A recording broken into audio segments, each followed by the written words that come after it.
Ya, sebelumnya perkenalkan nama saya Ryan Torik Almay, NPM 1910503-102 dari kelas Teknik Sipil 3. Di sini saya akan menjelaskan tentang teknologi baja. Mungkin ada 5 poin yang akan saya jelaskan. Yang pertama nanti pendahuluan, 2 proses pembuatan baja, yang ketiga klasifikasi baja, yang keempat sifat baja, dan yang kelima struktur baja. Pendahuluan, definisi baja.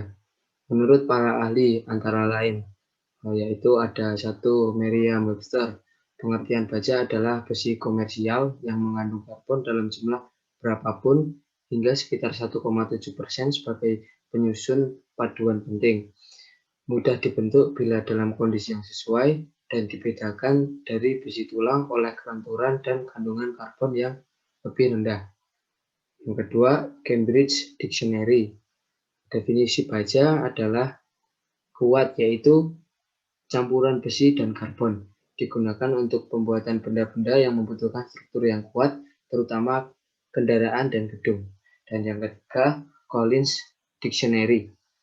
Baja adalah logam yang sangat kuat yang sebagian besar terbuat dari besi. Baja digunakan untuk membuat banyak hal, misalnya jembatan, gedung, kendaraan, dan peralatan makan. Yang B, sejarah. Baja muncul sebagai material baru pada abad ke-19. Material baja merupakan logam paduan antara besi dan karbon dengan kadar karbon yang lebih sedikit daripada besi tuang, serta mulai digunakan dalam konstruksi berat. Sir Henry Bessemer merupakan orang yang pertama kali membuat baja dalam volume besar dan mendapatkan hak paten atas temuannya dari pemerintah Inggris pada tahun 1855. Dengan ditemukannya proses Bessemer, maka di tahun 1870 baja karbon mulai dapat diproduksi dalam skala besar dan secara perlahan material baja mulai menggantikan besi tuang sebagai elemen konstruksi. Di Amerika Serikat, jembatan kereta api pertama yang dibuat dari baja adalah jembatan H pada tahun 1874 dengan bentang sepanjang 520 feet, sedangkan untuk struktur portal rangka baja pertama adalah Home Insurance Company Building di Chicago yang dibangun oleh William Lee Baron Jenney dengan menggunakan kolom dari besi, tempa, dan balok-balok di lantai atasnya terbuat dari balok baja struktural. Yang C, kelebihan dan kekurangan. Yang pertama, kelebihannya. 1. Kuat tarik tinggi, tidak dimakan rayap, hampir tidak memiliki perbedaan nilai muai dan susut, bisa didaur ulang, dibanding stainless steel lebih murah, dibanding beton lebih lentur dan lebih ringan, dibanding aluminium lebih kuat. Kekurangannya, bisa berkarat, lemah terhadap gaya tekan, tidak fleksibel seperti kayu yang dapat dipotong dan dibentuk berbagai profil, tidak kokoh, dan tidak tahan api. Yang kedua, proses pembentukan baja. 1. Proses konverter. Konverter yang digunakan dalam proses ini dibuat dari sambungan paku keling ataupun las. Di dalamnya tersemat batu khusus yang bisa menahan panasnya api saat proses pembentukan baja berlangsung. Tahapan pembuatan baja menggunakan teknik ini dimulai dengan pemanasan bahan baku. Kemudian konverter dimiringkan agar bahan baku yang dimasukkan tidak lebih dari 1/8 volume konverter. Setelah itu, konverter kembali didegakkan. Saat proses pengolahan berlangsung, tekanan udara pada kisaran 1,5 sampai 2 atm dan dihembuskan ke area kompresor. Baru setelah 20 menit hingga 25 menit, konverter dijungkir balikkan agar baja olahan bisa keluar dan dimanfaatkan sesuai kebutuhan. Yang kedua, menggunakan dapur listrik. Tahap awal pembuatan baja adalah pemurnian. Terdapat 2 opsi pemurnian, yaitu dasar dan lanjutan. Pada proses pemurnian lanjutan diperlukan dapur listrik. Tujuannya adalah untuk mengontrol temperatur saat peleburan maupun memperkecil unsur-unsur campuran yang ada pada baja. Pemurnian menggunakan dapur listrik dapat menghasilkan baja berkualitas tinggi. Biasanya dapur listrik yang digunakan berjenis busur listrik. Penggunaan dapur listrik berfungsi untuk mempercepat pemanasan baja. Temperatur pada dapur listrik dapat mudah diatur. Dengan begitu, produsen dapat menghindari intervensi dari kotoran yang bisa merusak kualitas bahan baja. Yang ketiga, proses Siemens-Martin. Nama proses pembuatan baja ini merujuk pada perintisnya yakni Siemens dan Martin. Mereka mengolah baja dengan cara memanfaatkan suhu tinggi yang ada pada tungku kerja. Kapasitas tungku sendiri mampu memuat bahan baku seperti 30 ton hingga 50 ton. Proses peleburan baja baru terjadi ketika suhunya mencapai 3000 derajat Celcius. Alhasil, besi tua dan besi bekas pun dapat dimasukkan dan diolah menjadi baja berkualitas. Biasanya, jenis besi yang dilebur menjadi baja itu berasal dari besi kelabu dan besi putih. Yang keempat, proses BOF.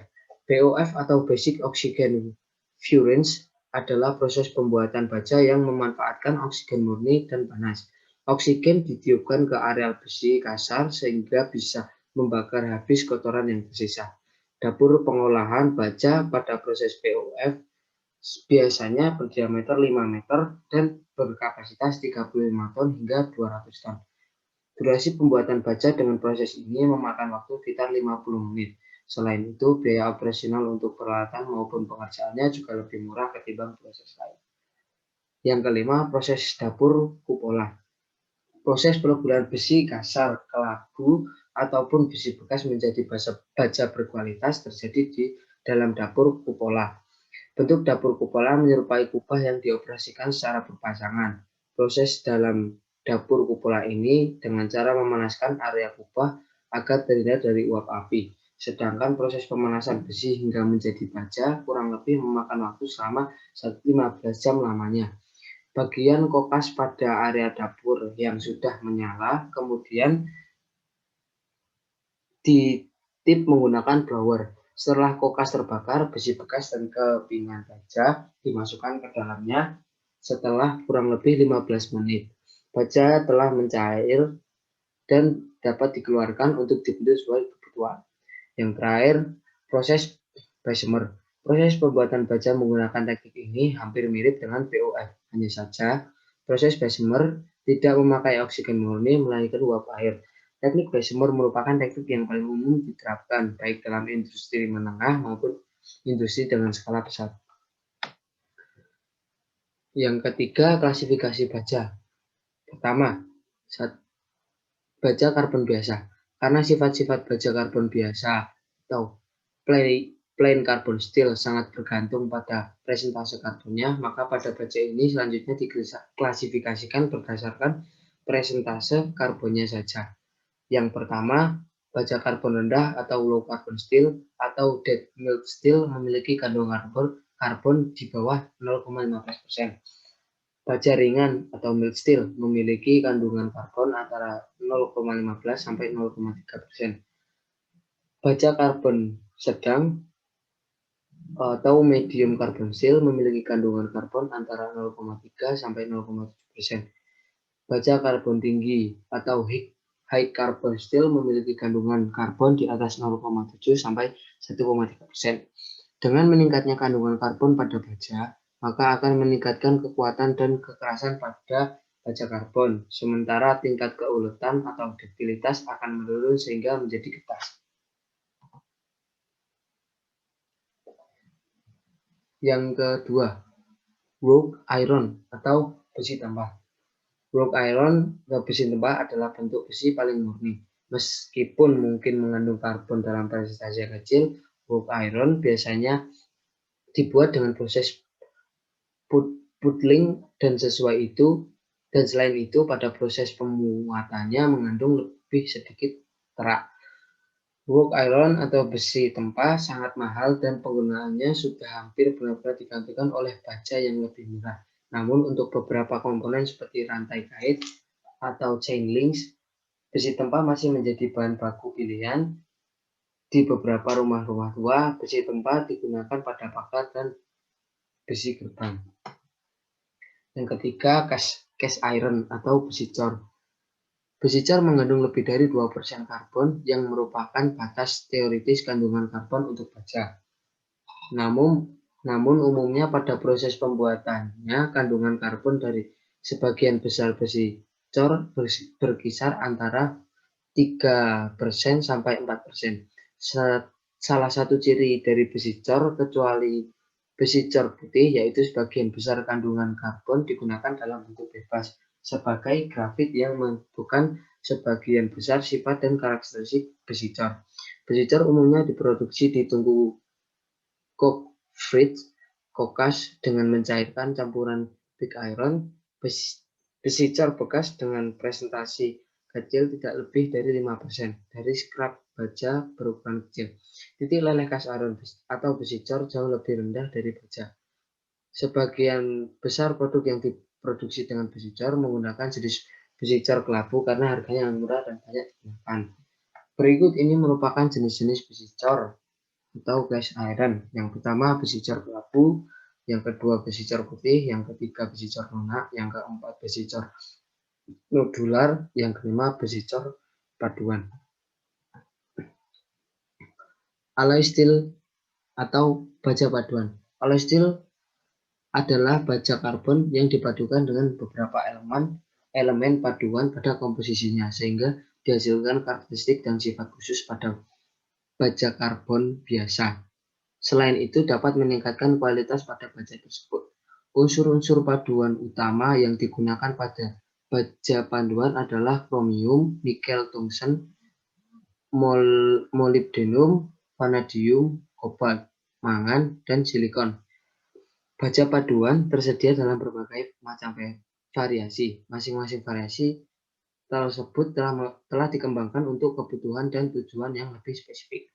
Dalam beberapa jenis variasi alloy steel atau baja paduan, efek dan kegunaan paduan jauh lebih spesifik. Berikut